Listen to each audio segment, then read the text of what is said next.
we're crew, not passengers. Say that again. We are crew, not passengers. We are crew. This is Roel Mason-Vivit. Welcome to Crew Not Passengers. Our first episode talked about crew as a concept, the structure, culture, and the way that those things strengthen each other. We focused a lot on the purpose, and now we will be diving deeper into the practice. Today, we will be meeting with educators and students practicing crew at many different locations and grade levels, and talking about the practice of crew with our guest, Ron Berger. Ron Berger is Senior Advisor at EL Education and is the author of 8 educational books, with his latest focused on crew. He speaks nationally and internationally about student character, teaches at the Harvard Graduate School of Education, and most importantly, he spent over 25 years leading crew himself as a public school teacher. So Ron, how would you explain crew to someone who has never heard of it before? Roel, the first thing I would say is that crew changes school from being an individual sport to being a team sport. And let me explain what I mean by that. When I went to high school, for example, it was an individual sport. My job was to get good grades, to graduate, and to get into college. And it was not to help anyone else.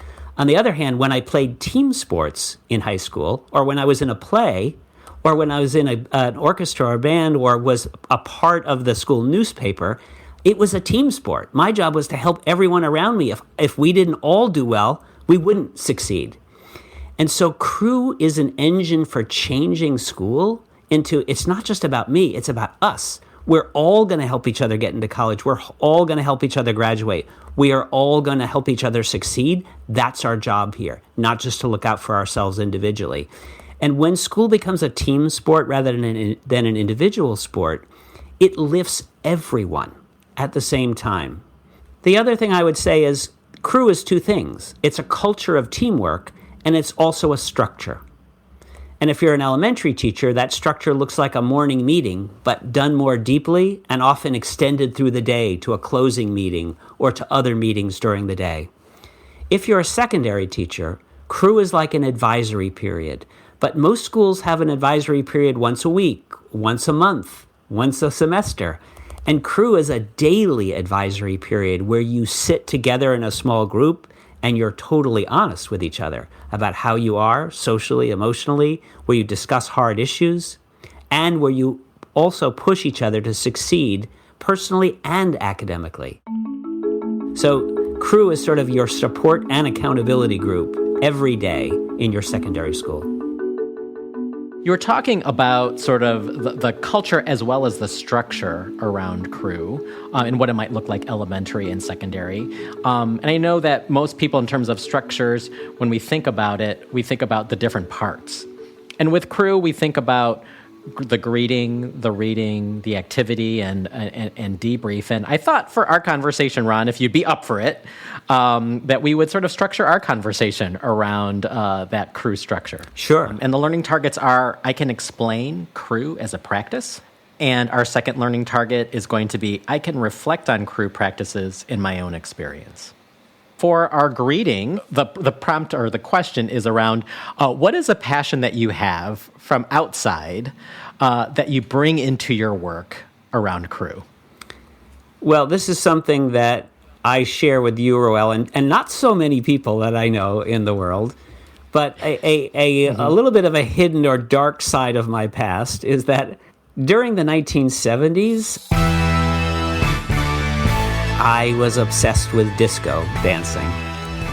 I took it very seriously. I owned a 3-piece white suit. I went to New York City clubs all the time. I competed in dance contests. I had a very serious dance partner. Oh, wow, Rod. And even though disco has a bad name for many people these days, the spirit of disco has lived in my heart ever since the 70s, because there was this moment in time when black and white and Latin and gay and straight and trans people were all on the dance floor together, all accepting each other, all loving each other, all enjoying the music. the wild independent dancing of the 60s had morphed into this partner dancing and group line dancing, which then later became soul line dancing and country line dancing. But it was a group thing to do together. Like, we're on the dance floor together, and people of all different backgrounds, all different racial identities, cultural identities, gender identities, sexual orientations, everyone would start doing a line dance together. They didn't even know each other. And there was this sense of common spirit and joy on the dance floor that I've rarely seen since. And to me, that's the spirit of Crew, is like, we're in this together. Everyone's included. Everyone is welcome. And so for the next 30 years, I taught disco to my students.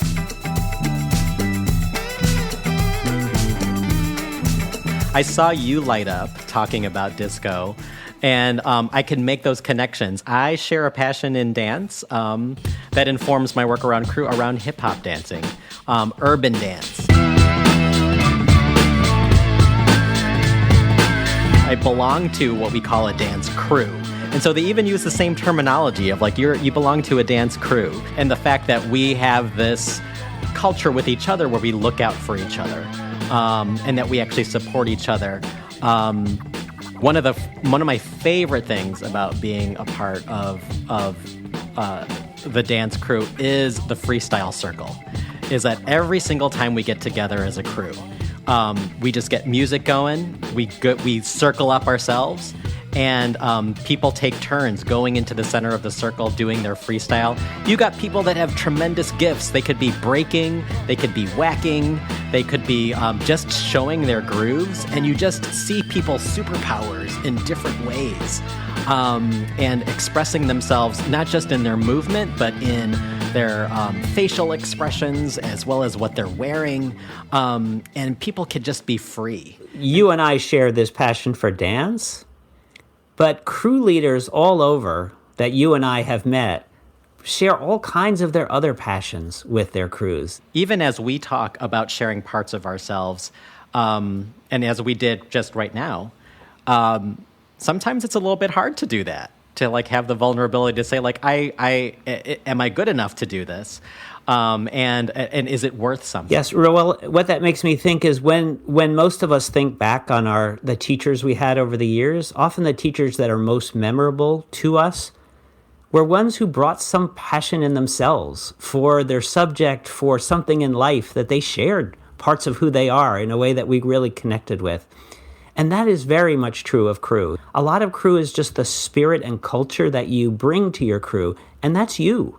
Like, bringing your full self to crew makes it more genuine, makes kids see you're really here with us. You're willing to share who you are with us. And that is more important than trying to be formulaic and following something exact, is really bringing your heart and soul to your crew, and kids know when you do. I think what all people want is like something really authentic to their experience, and really brings them in. Which brings us into sort of this next part of our circle, our crew circle that we're having together, which is the reading. And just going to have this quote that's going to be shared with us that we can think about and make connections in our conversation.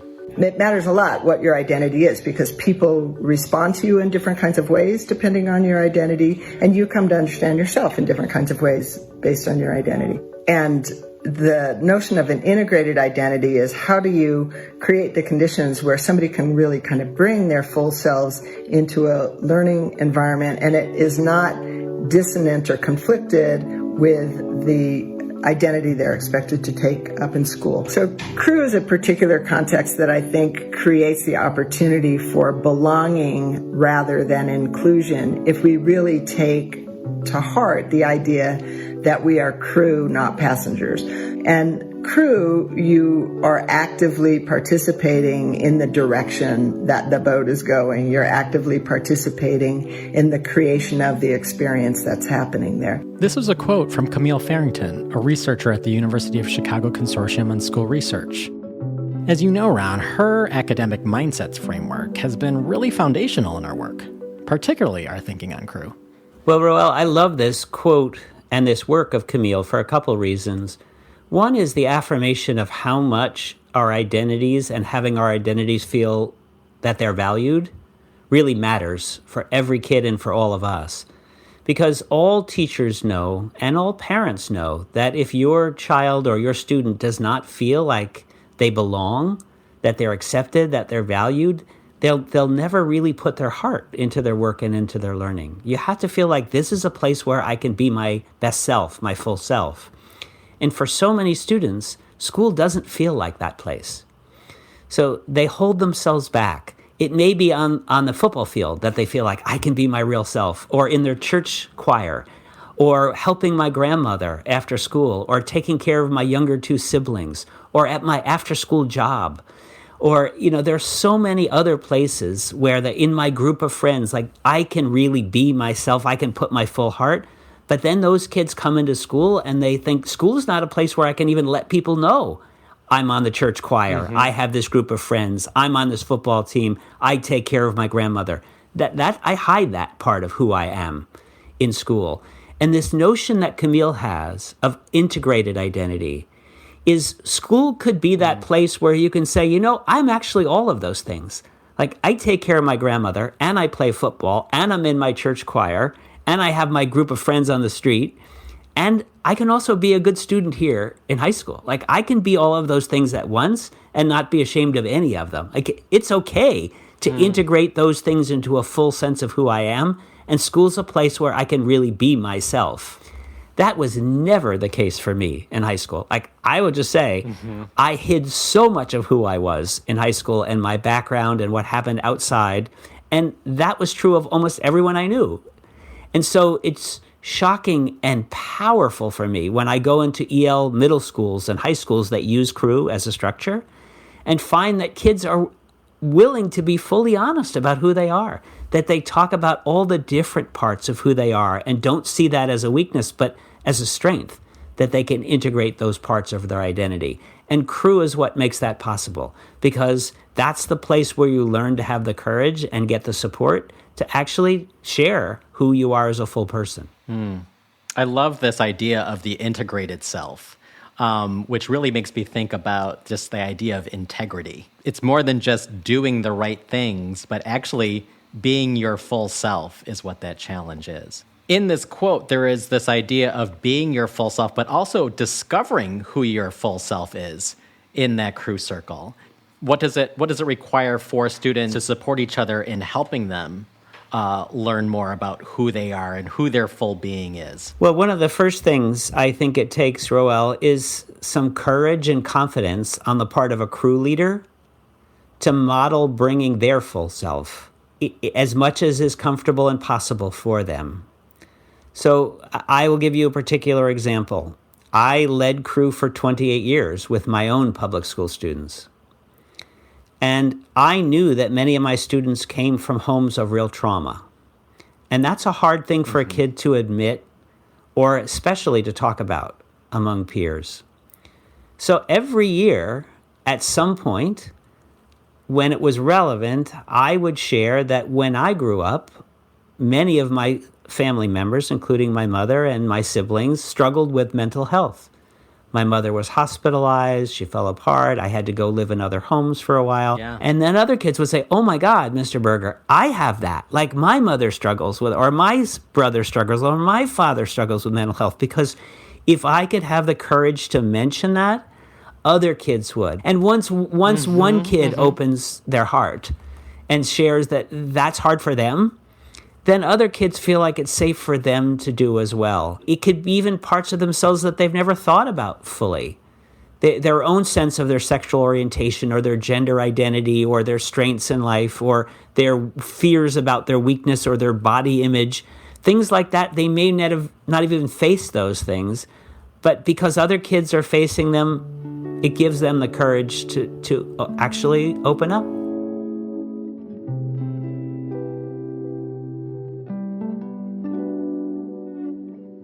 I remember trying to live into this point of Polaris that we had, which was integrity. And I knew at one point in my life where I was like, I cannot live this point of integrity if I didn't live fully as who I was. And part of that was being in the middle of community Crew one day and having enough courage to finally be able to say, guess what, crew?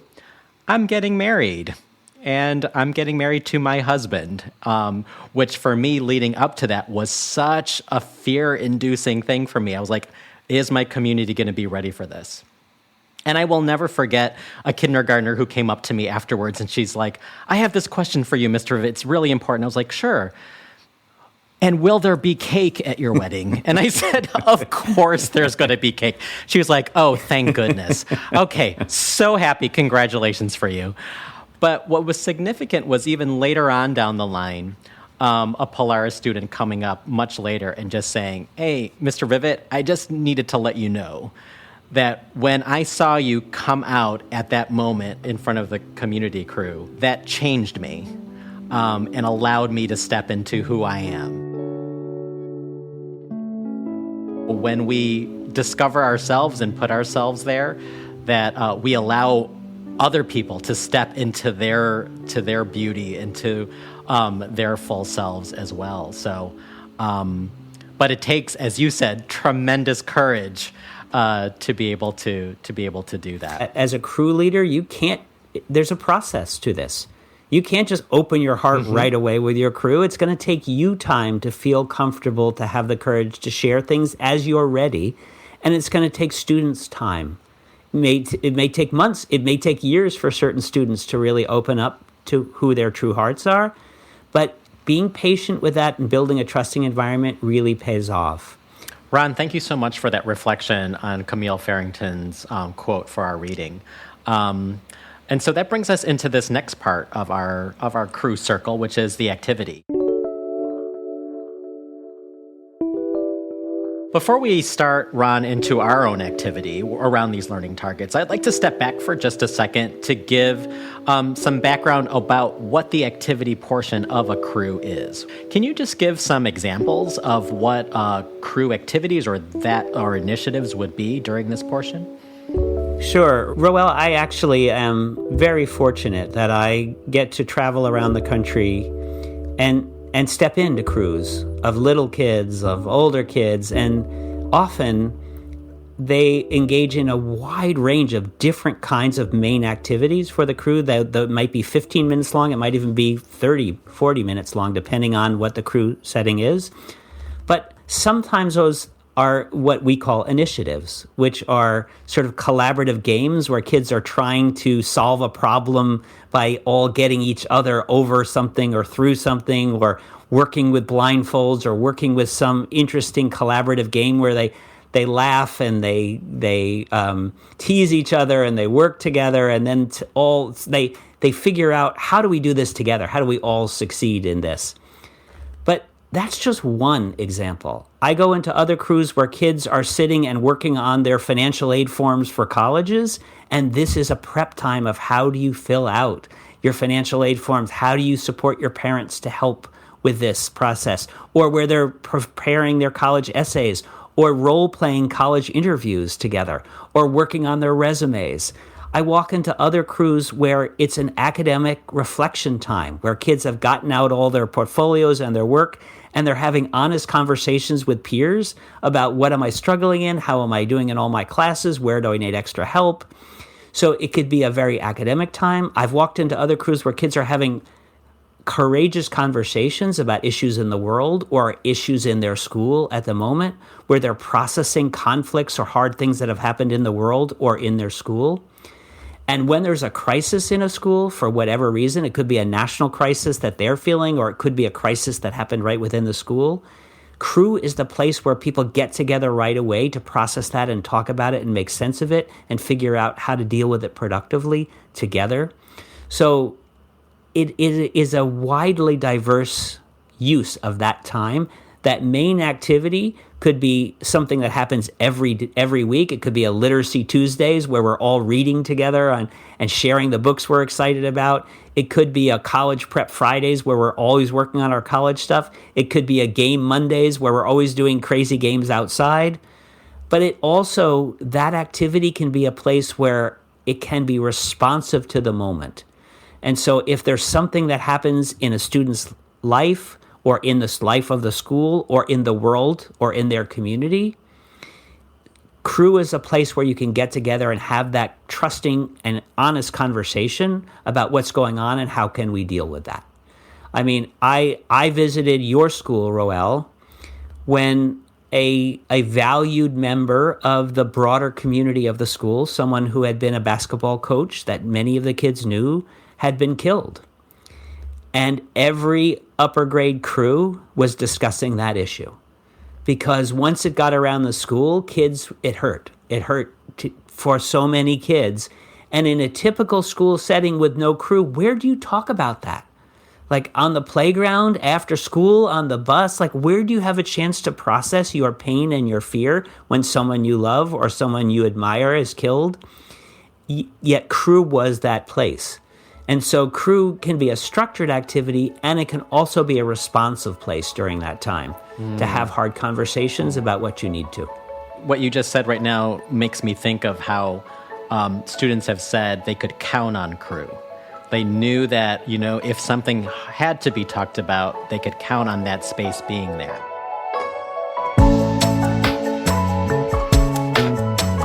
Thanks so much for listening to part 1 of this episode of Crew Not Passengers.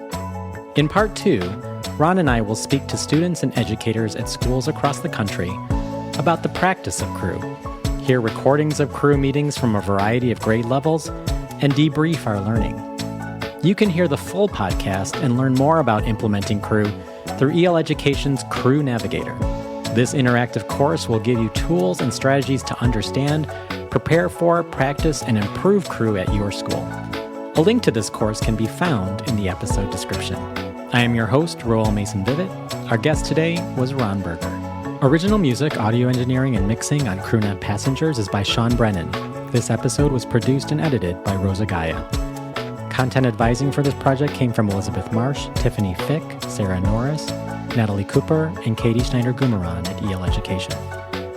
For more information about Crew, grab a copy of the book We Are Crew, A Teamwork Approach to School Culture, and visit eleducation.org.